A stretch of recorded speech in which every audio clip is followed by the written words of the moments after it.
The race for U.S. Senate is heating up after Governor Jeff Landry endorsed Julia Letlow today, sparking some fiery statements from her opponents. State Treasurer John Fleming also in the running, went as far as to say the governor is interfering in the election. Politics reporter Liam Combs has all the drama. Good evening, Liam.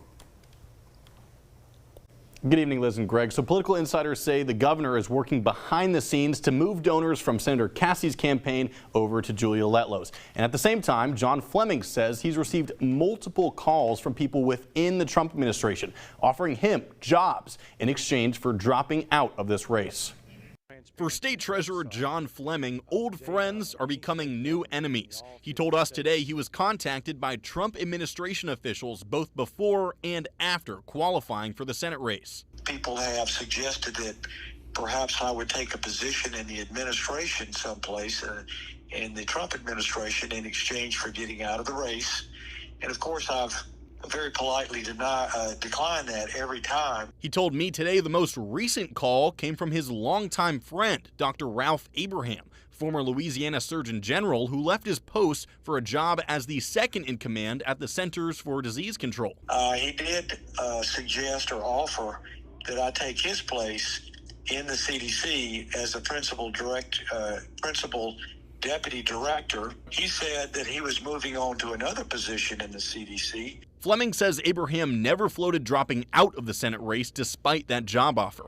And days after the call, Abraham left the CDC, citing family obligations. A week after that, he was announced as Julia Letlow's campaign chairman. I think John Fleming obviously is hoping that the people will be repulsed by this and will opt for him as the guy who doesn't cut backroom deals. WAFB political analyst Jim Inkster says this game of chess is all politics as usual, and the governor's endorsement of Letlow comes after months of lobbying against incumbent Bill Cassidy. He is the governor. He has the option of getting involved in politics or not, and this is in his own party, and he is taking advantage of that opportunity. After the endorsement, Cassidy's campaign clapped back, saying, quote, "This is just a shameless attempt to distract from liberal Letlow's illegal stock trades and pattern of breaking the law." Neither Abraham or Letlow's campaign office responded to our request for comment today.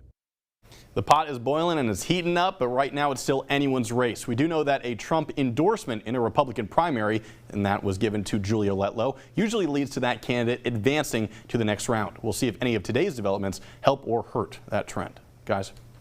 All right, Liam, thank you.